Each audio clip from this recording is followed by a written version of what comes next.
The sun cast long shadows across Lewiston, Idaho, as Nora Kingston stood on the auction block, her wrists bound with coarse rope that bit into her skin, her honey-blonde hair falling in tangled waves around her tear-streaked face. The crowd of men gathered in the dusty town square jeered and called out numbers, bidding on her as if she were cattle. Not a 22-year-old schoolteacher who'd never done anything wrong, except trust the wrong man. It was 1876, and justice was a malleable concept in the Idaho Territory, especially when Sheriff Garrett needed to appease the wealthy Harrington family after their prized stallions were stolen and their stable boy killed. Someone had to pay. Nora's brother Thomas had been accused, though he'd been 3 towns over that night. It didn't matter. The Harringtons wanted blood, and when Thomas fled, they took the next best thing, his sister. $500. A man with tobacco-stained teeth called out. $600. Another shouted, his eyes raking over her in a way that made Nora's stomach turn. From the back of the crowd, a tall figure on horseback observed the scene, his face partially obscured by the wide brim of his hat. Owen Adams had ridden into Lewiston just yesterday, tracking a man who'd left a trail of theft and murder across 3 territories. He hadn't expected to find a public auction selling a woman to pay for someone else's alleged crimes. $800. The bid came from Frank Harrington himself, son of the wealthy rancher. His smile was cruel as he locked eyes with Nora. "I'll take her as payment and teach her what happens to thieves' kin." Owen's jaw tightened. He'd seen enough. $1,000, he called out, his voice cutting through the murmurs of the crowd. Sheriff Garrett squinted against the setting sun. "Who said that?" Owen urged his horse forward, parting the crowd. "I did. $1,000 for the lady's freedom." Nora's eyes widened as she looked at the stranger, broad-shouldered with sun-bronzed skin, and eyes the color of a storm-swept sky. A stranger who just bid a small fortune for her. Frank Harrington stepped forward, his hand resting on his holstered pistol. "This ain't your business, Cowboy. The woman's brother is a thief and a murderer. Someone's got to pay." Owen dismounted smoothly, his spurs jingling as his boots hit the dirt. "Last I checked, we don't punish people for crimes they didn't commit, not in America. You new in town?" Sheriff Garrett asked, eyeing the stranger suspiciously. "Just passing through." Owen reached into his vest and pulled out a folded document. "Owen Adams. I'm hunting a man named Jasper Reed, wanted for theft and murder in Montana Territory." The sheriff barely glanced at the paper. "Never heard of him. Now about your bid. I'll pay now." Owen produced a leather pouch, counted out 10 $100 bills, and handed them to the sheriff. "I believe that concludes your auction." Stunned silence fell over the crowd as Sheriff Garrett counted the money again, then nodded reluctantly. "She's yours then. Do what you want with her." Owen's eyes narrowed. "She's not mine. She's her own person, unjustly bound." He strode to the auction block, pulled a knife from his boot, and cut Nora's bindings. "Miss, I'd like to help you if you'll allow it." Nora stared at him, suspicion warring with desperate hope in her eyes. "Why would you help me?" "Because what's happening here isn't justice," he said quietly, offering his hand. "And I've been tracking the man who might be responsible for the crimes your brother is accused of."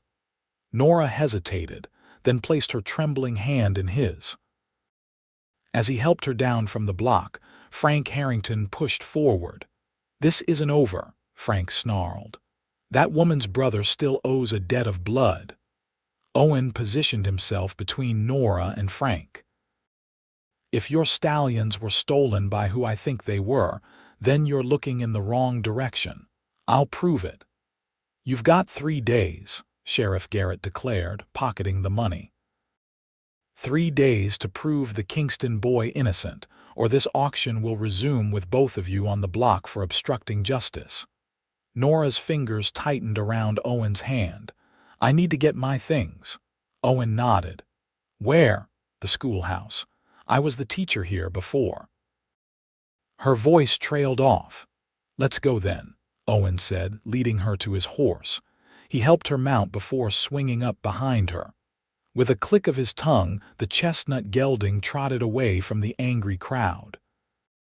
As they rode through Lewiston's main street, Nora sat rigid in front of him, as if expecting him to harm her at any moment.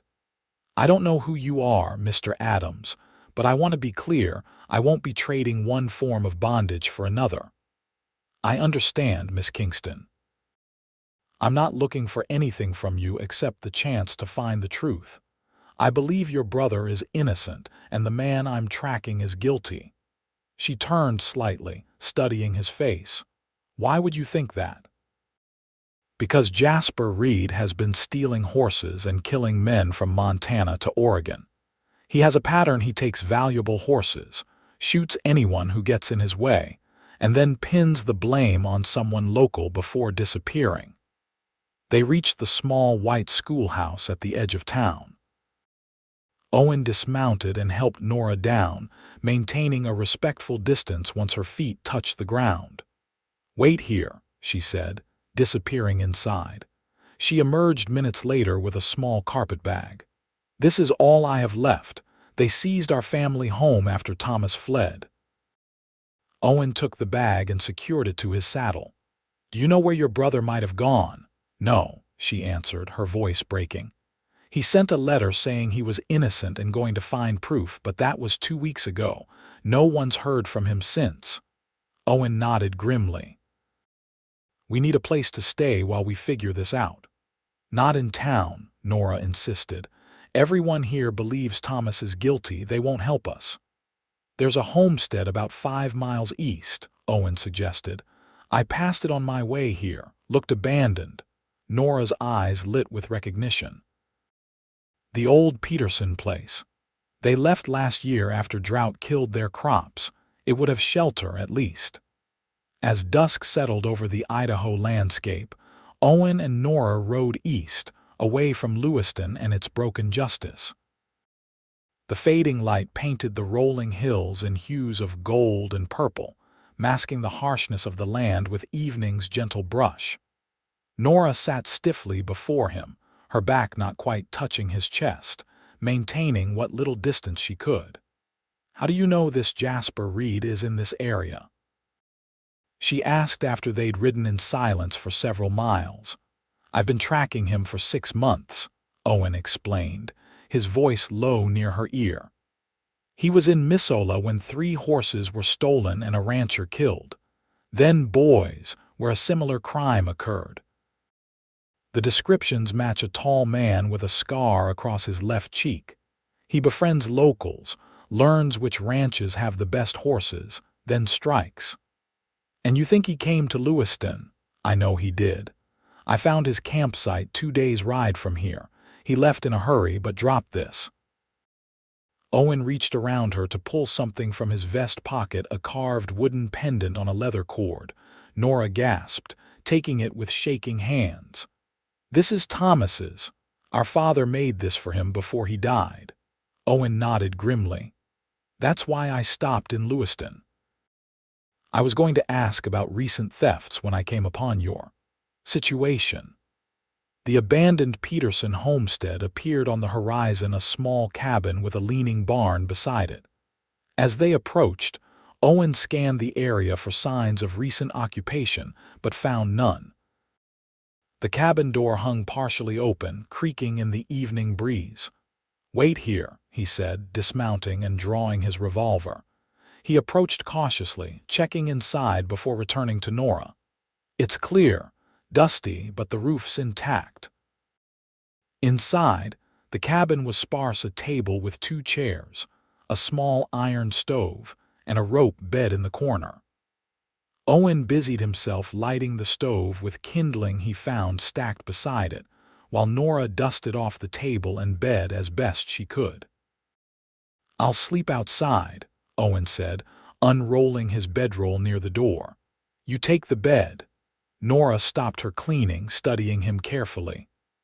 "Why are you really helping me, Mr. Adams? $1,000 is a lot of money to spend on a stranger." Owen poked at the small fire in the stove, not meeting her eyes. "I've seen what happens when innocent people pay for others' crimes. My sister—" He paused, jaw tightening. "My sister was accused of something she didn't do. No one stood up for her. I won't let that happen to anyone else if I can help it." "What happened to your sister?" Nora asked softly. "She hanged." The words fell like stones between them. 3 years ago in Colorado." Nora sank onto the edge of the bed. "I'm sorry." "So am I." Owen straightened up. "We should eat something, then rest. Tomorrow we start looking for evidence that will clear your brother's name." They shared a simple meal of jerky and hard biscuits from Owen's provisions. As night settled fully around the cabin, Nora found herself studying her unexpected savior in the glow of the single lantern he'd lit. His face was weathered by sun and wind, but handsome in a rugged way, with lines around his eyes that suggested he'd once smiled more than he did now. "Tell me about your brother," Owen requested as they finished eating. "What kind of man is he?"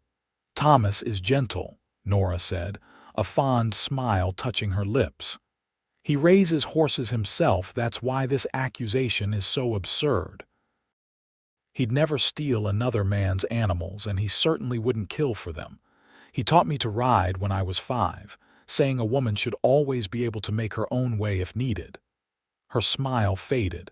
"He's all the family I have left. Does he have any enemies?"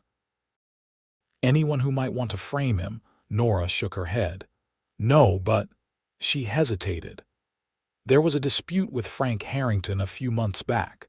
Frank wanted to buy Thomas's mare, but Thomas refused to sell. Frank was furious, said a Kingston had no business owning a horse finer than a Harrington's." Owen's eyes narrowed with interest. "That's worth looking into. Get some rest, Miss Kingston. Dawn comes early and we have work to do." Nora nodded, suddenly exhausted by the day's events. She lay down on the bed, fully clothed, pulling a dusty blanket over herself. "Mr. Adams," she called softly as Owen settled onto his bedroll. "Yes, thank you. Whatever your reasons, thank you for helping me." In the darkness, Owen stared at the ceiling, his mind racing through possibilities. "We'll find the truth, Miss Kingston. I promise you that." Dawn broke clear and cold over the Idaho hills. Owen woke to find Nora already up, attempting to coax life back into the stove. Her honey-blonde hair was neatly braided, her face freshly washed, but her eyes still carried the shadows of fear. "I hope you don't mind," she said when she noticed him watching. "I found some coffee in your saddlebag." "Not at all." Owen sat up, running a hand through his dark hair. "We'll need to be sharp today." Over bitter coffee and the last of the biscuits, they formed a plan. They would return to town separately, Nora disguised in some of Owen's spare clothes, her hair tucked under his second hat. She would gather information from people who might still be sympathetic to her, while Owen would investigate the scene of the crime at the Harrington Ranch. "Be careful," Owen warned as they prepared to leave. "If anyone recognizes you." "I was a teacher here for 3 years," Nora replied, tucking the last strand of hair under the hat. "I know who my friends are, the few that remain." They rode together until they reached the outskirts of Lewiston, then separated. Nora headed toward the home of Elizabeth Fowler, an elderly widow whose grandchildren Nora had taught. If anyone would help her, it would be Mrs. Fowler. Owen continued to the sprawling Harrington Ranch that dominated the valley east of town. As he approached, he adopted the casual air of a drifter looking for work. A ranch this size always needed extra hands. The foreman, a grizzled man named Jenkins, eyed him suspiciously but didn't turn him away. "We could use help repairing the north paddock fence. 50 cents for the day's work." Owen nodded his acceptance, and within an hour was working alongside the ranch hands, listening to their conversations while appearing focused on his task. "Shame about them stallions," one hand commented as they worked. "Finest horseflesh in the territory." "Harrington still offering a reward for anyone who finds him," another replied. "Though most folks reckon that Kingston fella sold him already." "What about the stable boy who was killed?" Owen asked, keeping his tone casual. "Any idea why someone would shoot him?" The men exchanged glances. "Billy was just a kid," the first hand said. 16 and eager to please. Wrong place, wrong time, I guess. Or maybe he saw something he shouldn't, the second suggested. Billy was always up at odd hours checking on the horses. Owen drove a nail into the fence post with more force than necessary. "Anyone else around that night? Other witnesses?" The men shrugged, but an older hand who'd been silent until now spoke up. "Frank was out late that night. Came back after midnight, his horse all lathered up. Said he'd been to town, but Lewiston's saloon closes at 11. Owen filed this information away, careful not to show too much interest. As noon approached, he spotted Frank Harrington riding toward the workers, his expression imperious. "You there, new man," Frank called out, reining in his horse. "Jenkins says you're asking a lot of questions." Owen met his gaze steadily. "Just making conversation. Terrible thing about those horses." Frank dismounted, walking closer. His eyes narrowed as recognition dawned. "You're the one from the auction, the one who bought the Kingston girl." "I didn't buy her," Owen corrected, his voice hardening. "I paid to right a wrong." Frank laughed, the sound lacking any humor. "Well, you wasted your money. Her brother's guilt is plain as day." "We found his bandana at the scene." "A bandana anyone could have placed there," Owen countered. Frank's hand drifted toward his holstered pistol. "You calling me a liar, cowboy? I'm saying evidence can be misleading." Owen stood his ground, though he was acutely aware of the other men watching. "Or planted." Frank's face reddened. "Get off my father's property now, before I decide you're as guilty as that Kingston boy." Owen calmly set down his hammer. "I'll collect my pay from Jenkins." "You'll collect nothing," Frank spat. "Consider yourself lucky I don't have you arrested for trespassing." As Owen mounted his horse, Frank called after him. "And tell that Kingston girl to enjoy her freedom while it lasts. Sheriff's still looking for her, and my offer still stands." Owen rode away, his mind working through what he'd learned. Frank Harrington had been out late the night of the theft, returning after the saloon closed, and he seemed particularly invested in seeing Thomas Kingston punished and acquiring Nora in the process. Meanwhile, Nora sat in Elizabeth Fowler's kitchen, having revealed herself to the sympathetic widow. "My dear girl, the things they've done to you are unconscionable," Mrs. Fowler said, pouring tea with shaking hands. "Of course Thomas wouldn't steal or kill." "Mrs. Fowler, did you hear anything about that night? Anything that might help prove Thomas's innocence?" The old woman hesitated. "I shouldn't say. People talk." "Please," Nora urged. "My life depends on it." Mrs. Fowler leaned closer. "My nephew works at the livery. He told me Frank Harrington came in very late that night, his horse exhausted. Frank was agitated, had blood on his sleeve. Said he'd been hunting, but who hunts at midnight?" Nora's pulse quickened. "What time was this?" "Around 1 in the morning, just before the theft was discovered." "Did your nephew tell the sheriff?" Mrs. Fowler shook her head. "No one crosses the Harringtons, dear. They own half the businesses in town, including the bank that holds most folks' mortgages." Nora stood, gathering her resolve. "Thank you, Mrs. Fowler. You've been a true friend." "Be careful, child. That new man you're with, can you trust him?" Nora thought of Owen's eyes when he spoke of his sister, the quiet determination in his voice. "Yes," she said, surprising herself with her certainty. "I believe I can." She left through the back door, keeping to the alleys as she made her way to their agreed meeting place outside town. Owen was already waiting, his expression grave. Frank Harrington was out late the night of the theft. They both said simultaneously as she approached. Owen's eyebrows rose. "How did you know?" Nora quickly explained what Mrs. Fowler had told her about Frank's late return and the blood on his clothes. Owen nodded, adding the ranch hand's corroboration and Frank's suspicious behavior toward him. "We need to find where he went that night," Owen said as they rode back toward the Peterson homestead. "And we need to locate your brother, if he found evidence before he disappeared." Thomas would have gone somewhere familiar, Nora mused. Somewhere he felt safe. Owen considered this. "Does he have friends outside of Lewiston?" "A few.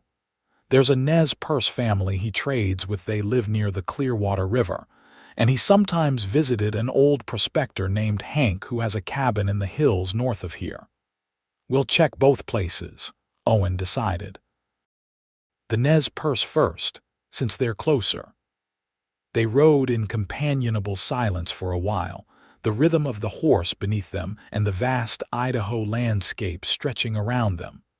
Nora found herself studying Owen's profile, wondering about the man who had so unexpectedly become her champion.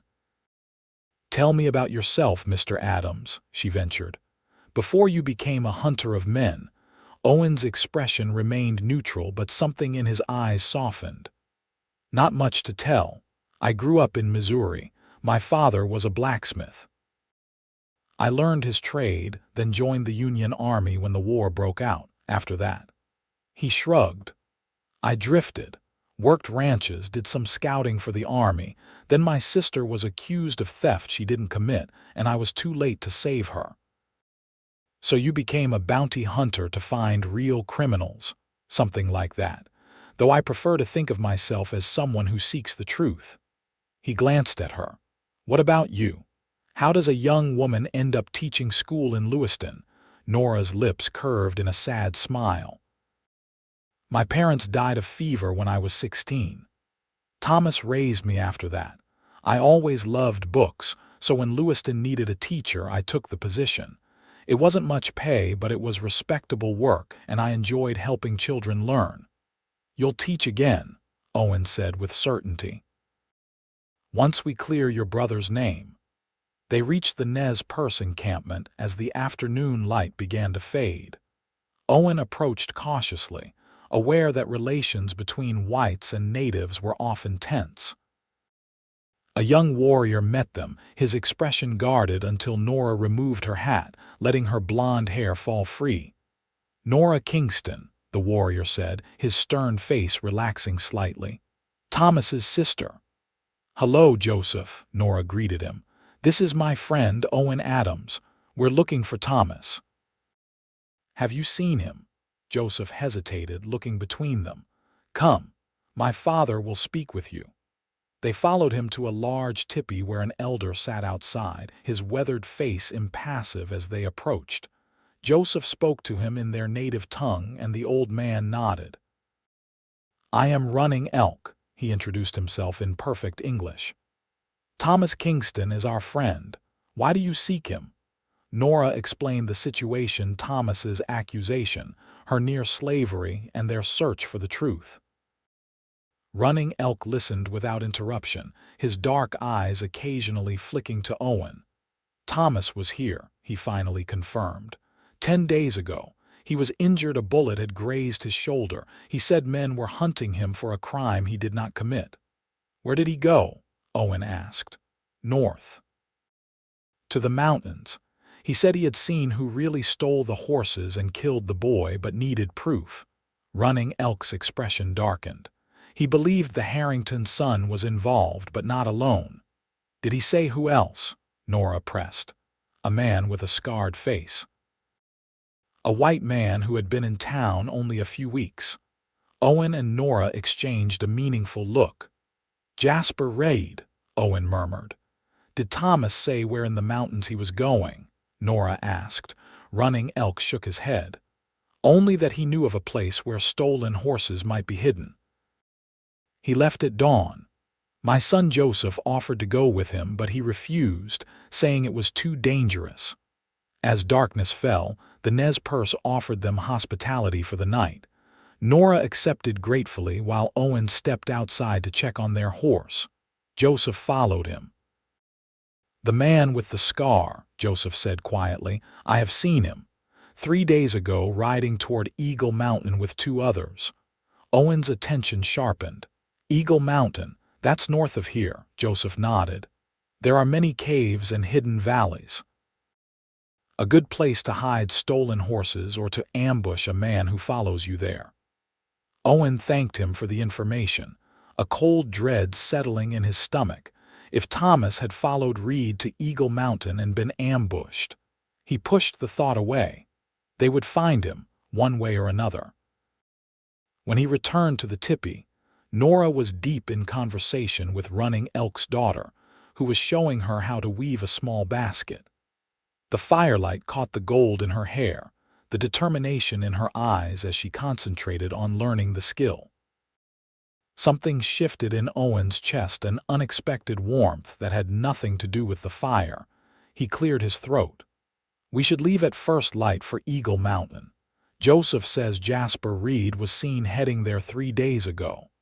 Nora looked up, her fingers stilling on the half-finished basket. "Do you think Thomas might be there too?" "It's possible," Owen said, careful not to give false hope.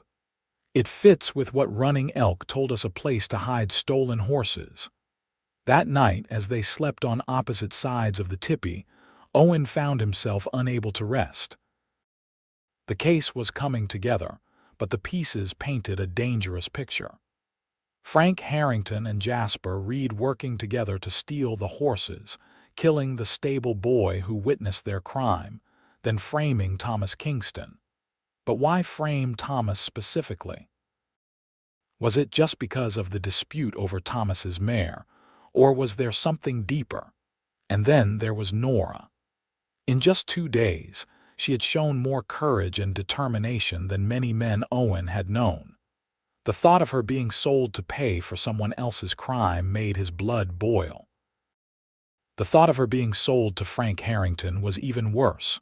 Morning came too quickly. After a simple breakfast shared with their hosts, Owen and Nora set out for Eagle Mountain. The terrain grew increasingly rugged as they rode north, the pine forests thickening and the trail narrowing. By midday, they were climbing steadily into the foothills. "Joseph said there are caves in these mountains," Owen explained as they paused to rest the horse. "Perfect places to hide stolen property or to hide from the law." "Thomas knows these mountains well," Nora said, her eyes scanning the landscape. "He would have an advantage over strangers." "Unless the strangers had a local guide," Owen pointed out grimly. "Like Frank Harrington." They continued upward, the trail becoming so steep in places that they both dismounted to lead the horse. By late afternoon, they had reached a high meadow surrounded by rocky outcroppings. Owen held up a hand, signaling Nora to stop. "Someone's been here recently," he said quietly, pointing to disturbed earth and broken branches. "Several horses." They tethered their mount in a copse of trees and proceeded on foot, moving cautiously through the underbrush. The sound of voices carried on the wind, and Owen motioned for Nora to stay low as they crept toward a rocky ledge overlooking a small plateau. Below them, a camp had been established near the mouth of a cave. 5 horses, including 3 matching the description of the stolen Harrington stallions, were corralled in a makeshift pen. 3 men sat around a campfire, passing a bottle between them. One was Frank Harrington. Another was a tall man with a vivid scar cutting across his left cheek, Jasper Reed. The third was a stranger to both Owen and Nora. "We move the horses tomorrow," Reed was saying, his voice carrying clearly in the mountain air. "I've got a buyer in Montana who won't ask questions." "And the split's still the same?" Frank asked, taking a long pull from the bottle. 50-50. Red laughed. Sure, partner, 50-50. After I take my expenses, of course. The third man shifted uncomfortably. What about the Kingston fella? You said he was taken care of. Frank waved dismissively. He won't be a problem, even if he's still alive. Who'd believe him over me? My father owns half the county. Nora's sharp intake of breath almost gave them away. Owen placed a steadying hand on her arm, his touch gentle but firm. We need to find your brother, he whispered. He might be nearby if they think he's still a threat. They retreated carefully, circling the plateau to approach from another direction. As they searched, the sun began to sink toward the horizon, casting long shadows across the rocky terrain. Owen, look, Nora whispered suddenly, pointing to a narrow gap between two boulders. A faint path led behind them, nearly invisible unless you were looking for it. They squeezed through the gap, finding themselves in a small, sheltered hollow. At the far end, slumped against the rock wall, was a man. His clothes were torn and dirty, his face bruised, but Nora recognized him instantly. Thomas. She rushed forward, dropping to her knees beside her brother. Thomas Kingston's eyes fluttered open, focusing with difficulty on his sister's face. Nora, is that really you? Yes, it's me. Tears streamed down Nora's cheeks as she examined his injuries. A bandage made from a torn shirt was wrapped around his left shoulder, stained with dried blood. His right leg was awkwardly positioned, possibly broken. Owen crouched beside them, offering his canteen. Mr. Kingston, I'm Owen Adams. We've been looking for you. Thomas drank weakly, then coughed. They shot me when I followed them here. I managed to crawl away while they were arguing over who would finish me off. Been hiding here for, I don't know how many days. 3, most likely, Owen said, checking the wound on Thomas's shoulder. The bullet went clean through, but it's infected, and your leg is definitely broken. Nora looked at Owen, fear in her eyes. We need to get him to a doctor. Owen nodded grimly. First, we need to get him down from this mountain and past those men at the camp. Not without proof, Thomas insisted weakly. In my pocket. Took it while they were sleeping. Nora reached into her brother's jacket, pulling out a folded piece of paper. She opened it carefully. It was a receipt for the sale of 3 stallions, signed by Jasper Reed and Frank Harrington, dated the night of the theft. This is it, Owen said, examining the document. This proves they plan to steal and sell the horses together. Frank killed Billy, Thomas murmured, his eyes closing with exhaustion. The boy saw them taking the horses. Frank shot him, then put my bandana near the body. Reed's idea, to frame me because Frank hated that I wouldn't sell him my mare. Nora stroked her brother's hair back from his forehead, her expression hardening with resolve. We're going to get you out of here, Thomas. Then we're going to make them pay for what they've done. Owen assessed their situation. Night was falling, which would provide cover, but moving an injured man down a mountain in darkness was dangerous. Yet waiting until morning risked Reed and his companions discovering them or leaving with the horses and destroying their evidence. We'll wait 2 hours, Owen decided. Let full dark settle in. They'll likely be drunk by then. We'll make a stretcher for your brother and take him down the east slope longer route but away from their camp. What about them? Nora asked, nodding in the direction of the camp. They'll get away. Not if I can help it, Owen said grimly. But first priority is getting you and Thomas to safety. They used branches and Owen's coat to fashion a crude stretcher. As the moon rose over the mountains, casting silver light through the pines, they began their careful descent. Owen took the front of the stretcher, while Nora managed the back, their horse following behind. The going was slow and treacherous. Every jolt caused Thomas to grimace in pain, though he remained stoically silent. Twice they had to stop and hide when they heard voices nearby Reed's men patrolling the area. It took until dawn to reach the foothills. Thomas had developed a fever during the night, his forehead burning hot despite the cool mountain air. They needed to get him to a doctor, but returning to Lewiston meant facing Sheriff Garrett and the Harringtons.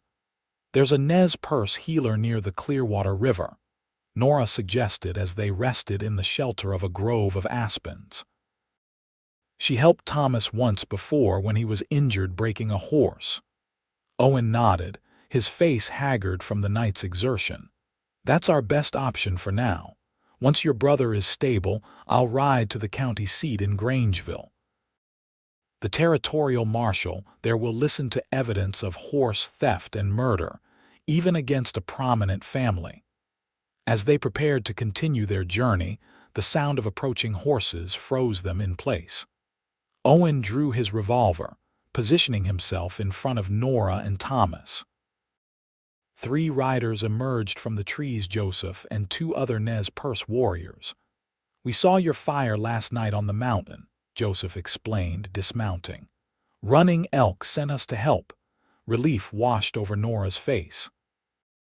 With the warriors' assistance, they fashioned a proper travois for Thomas and made much better time toward the Nez Perce settlement. By midday, Thomas was being tended to by an elderly healer named Singing Bird, who cleaned his wound with herbal poultices and set his broken leg with practiced hands. "Your brother will live," she assured Nora in halting English, "but healing takes many suns and moons." Owen knew they didn't have that kind of time. "I need to go to Grangeville today," he told Nora as they stood outside the healer's lodge. "The receipt Thomas took is evidence, but we need the territorial marshal to act quickly before Reed and Harrington realize it's missing." "I'm coming with you," Nora insisted. "That's my brother's life they stole, my life they nearly sold away." Owen started to argue but saw the determination in her eyes. He nodded once. "We'll ride together then." They set out immediately, pushing their horses hard across the rolling Idaho countryside. The territorial marshal's office in Grangeville was a substantial building of red brick, a testament to the growing importance of the town as a regional center.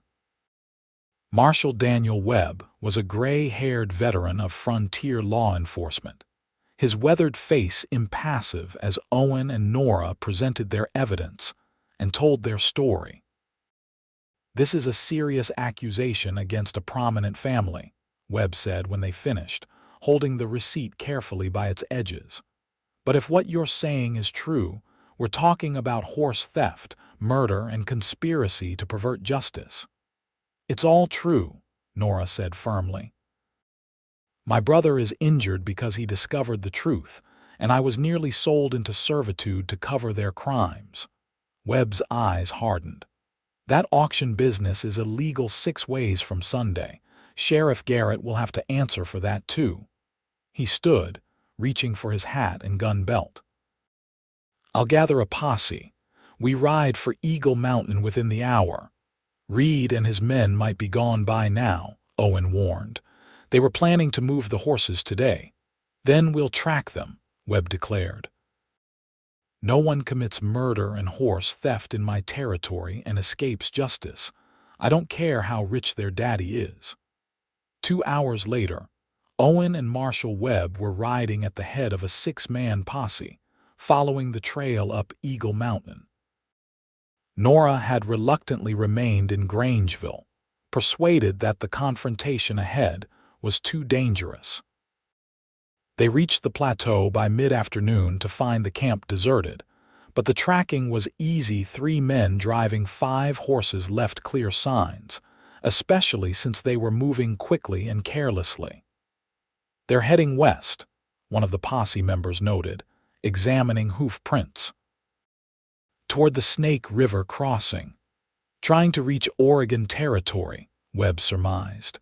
"Let's ride, gentlemen." They pushed hard, gaining ground on their quarry as the afternoon wore on. Just before sunset, They spotted dust on the horizon. Reed's party, less than a mile ahead on the open plain that stretched toward the Snake River. Webb signaled the posse to spread out, approaching from multiple angles to cut off escape. Owen rode hard, his focus narrowing to the three figures ahead who had caused so much suffering. The confrontation, when it came, was brief but violent. Reed's party realized they were being pursued and turned to make a stand near a rocky outcropping. Gunfire erupted as the posse closed in. Owen took cover behind a boulder as bullets whined past. Through the dust and powder smoke, he saw Frank Harrington break from the group, attempting to flee northward. Without hesitation, Owen mounted and gave chase. He caught up to Harrington near a steep ravine, cutting off his escape route. Frank wheeled his horse around, firing wildly with his revolver. Owen felt a bullet tug at his sleeve but kept coming, drawing a bead on Harrington's mount rather than the man himself. His shot struck true, and the horse stumbled, throwing Frank to the ground. By the time Harrington regained his feet, Owen had dismounted and had his revolver leveled at the man's chest. "It's over, Harrington," he said evenly. "We have the receipt you and Reed signed. We know you killed the stable boy and framed Thomas Kingston." Frank's handsome face twisted with rage and fear.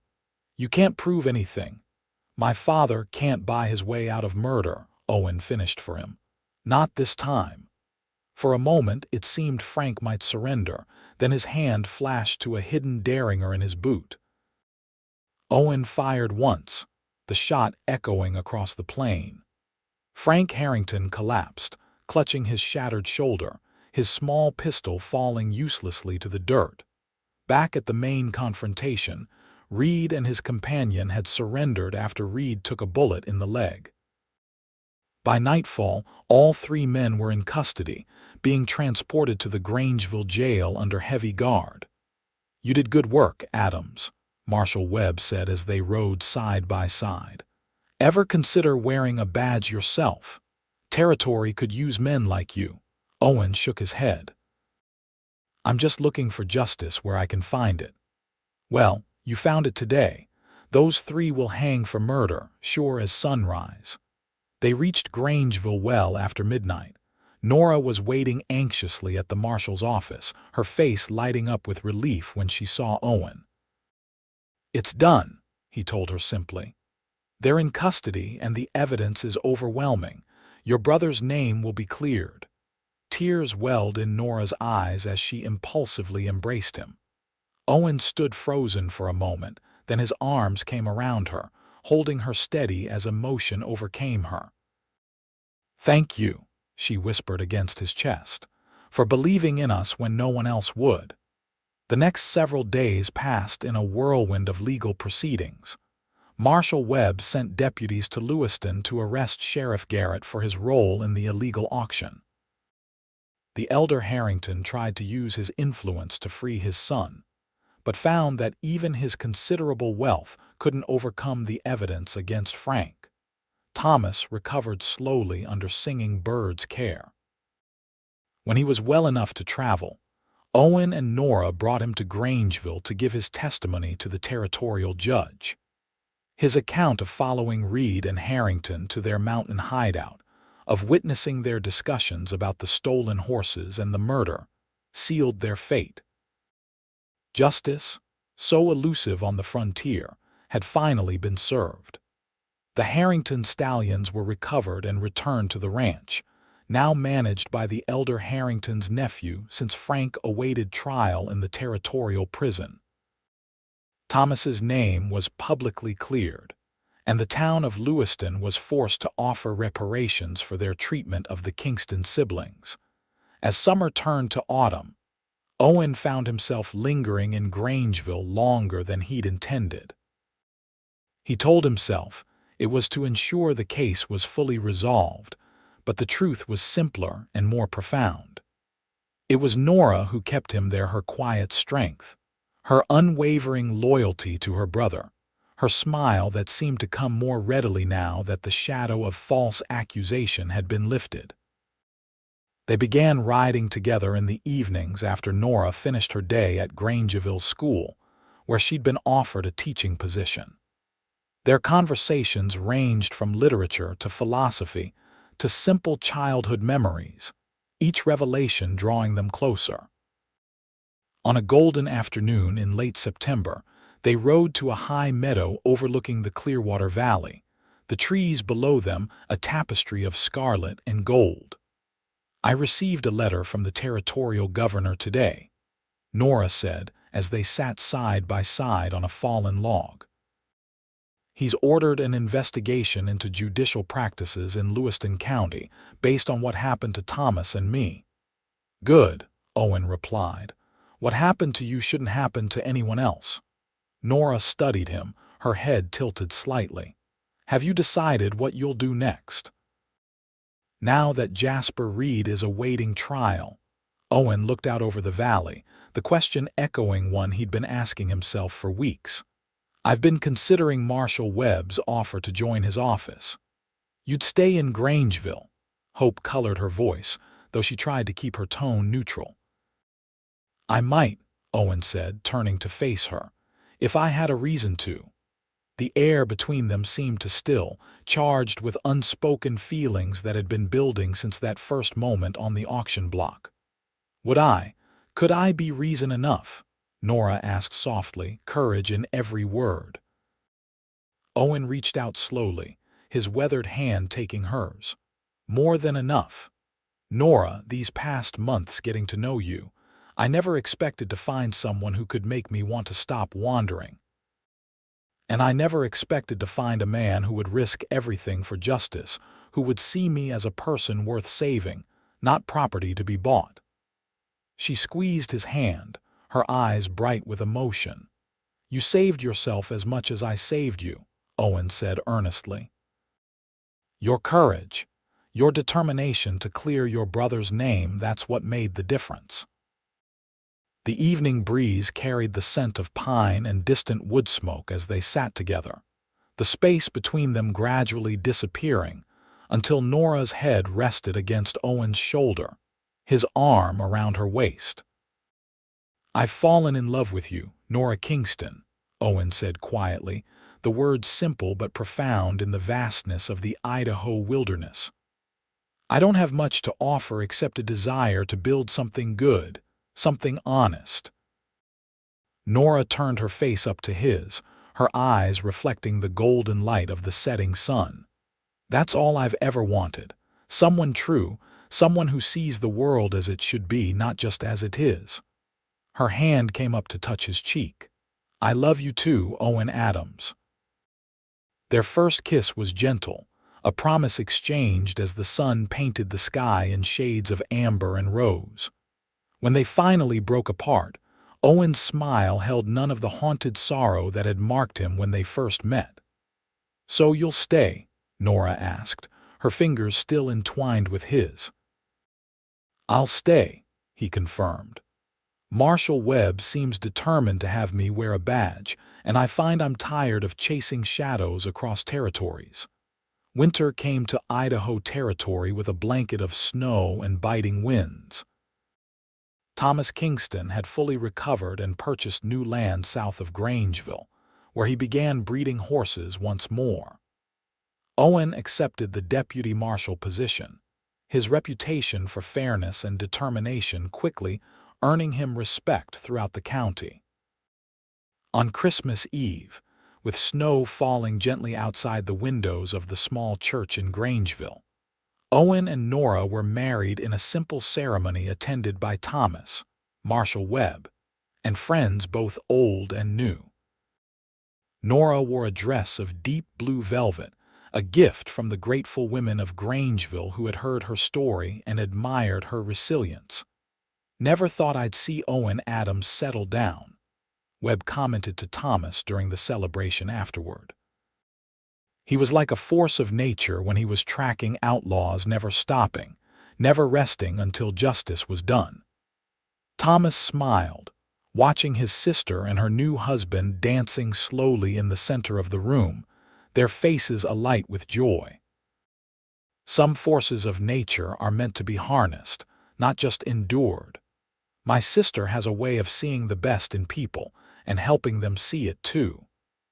As the new year of 1877 dawned, Owen and Nora moved into a small house on the edge of Grangeville.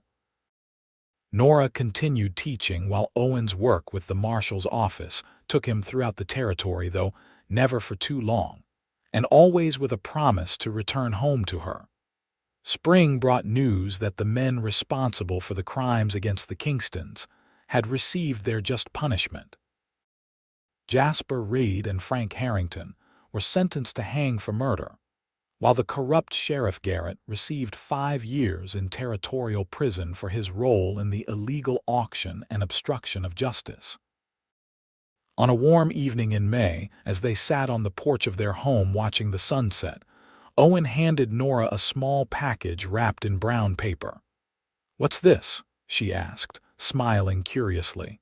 "Open it and see." Inside was a deed to the old schoolhouse in Lewiston where Nora had once taught. "I don't understand," she said, looking up at him in confusion. Owen took her hand. "The town's trying to make amends. They've offered you your old position back with double the salary and complete control over the curriculum.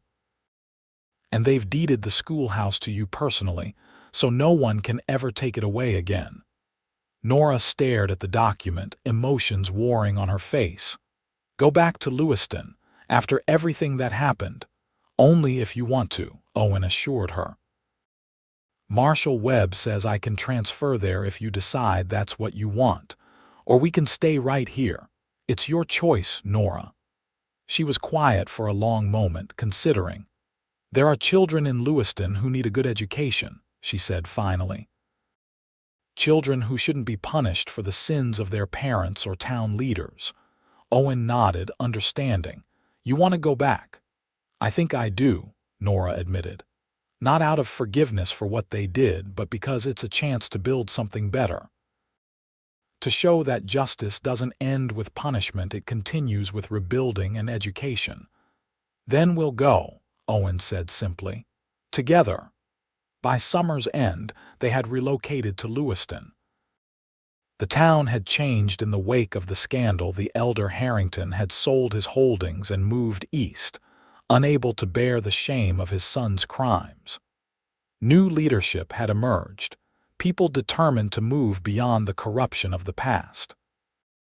Owen took up a position with the newly reformed sheriff's office, bringing his unwavering commitment to justice to a town sorely in need of it.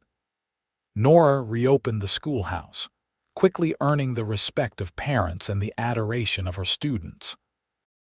Thomas visited often, bringing news of his successful horse breeding business, and eventually introducing them to Elizabeth, a widow from Grangeville who had captured his heart with her kindness and determination.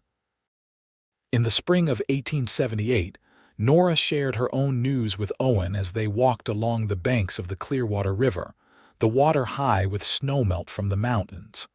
"I'm with child," she told him, her eyes shining. "Due in the autumn." Joy unlike anything he had ever known filled Owen as he gathered his wife in his arms, spinning her in a circle before setting her gently back on her feet. "A baby," he whispered in wonder. "Our baby. A child who will grow up knowing the true meaning of justice and compassion," Nora said, placing his hand over her still flat stomach. "Because that's what their father stands for." Owen pressed his forehead to hers, "and courage and resilience like their mother." Their son was born on a crisp October morning, a healthy boy with his father's storm-gray eyes and his mother's determination. They named him Justice Thomas Adams, a name that embodied both their journey together and their hopes for the future. As the years passed, Lewiston grew and changed around them. Owen eventually became sheriff, implementing reforms that made the town's law enforcement a model for the territory. Nora's school flourished, and she later opened a secondary school that focused on preparing young women for college, something almost unheard of in the region at that time. They had 2 more children, a daughter named Hope and another son they called Daniel, after Marshall Webb, who had helped bring justice to their family. Their home became known as a place of warmth and fairness, where anyone in need could find help and guidance. On their 20th wedding anniversary, as they watched their children and the town celebrate at a community gathering, Nora leaned against her husband's shoulder. "You ever think about that day on the auction block?" she asked quietly. "How differently things might have gone?" Owen's arm tightened around her waist. "Sometimes, I think about how close I came to riding past Lewiston completely, how many small decisions led me there at exactly that moment." "Providence," Nora suggested, smiling up at him. "Maybe," Owen agreed. "Or maybe it's simpler than that. Maybe it's just that, when you see a wrong being done, you have to try to right it. And sometimes, in doing so, you find everything you never knew you were looking for." As the sunset painted the Idaho sky in shades of gold and crimson, Owen and Nora Adams stood surrounded by the life they had built together, a life founded on justice, courage, and a love that had begun in the darkest of circumstances, but had grown to illuminate not just their own path, but the paths of all who knew them. In a land where justice had once been for sale, and a woman's worth measured in dollars, they had created something invaluable, a legacy of truth and compassion that would endure long after the wilder days of the frontier had faded into history.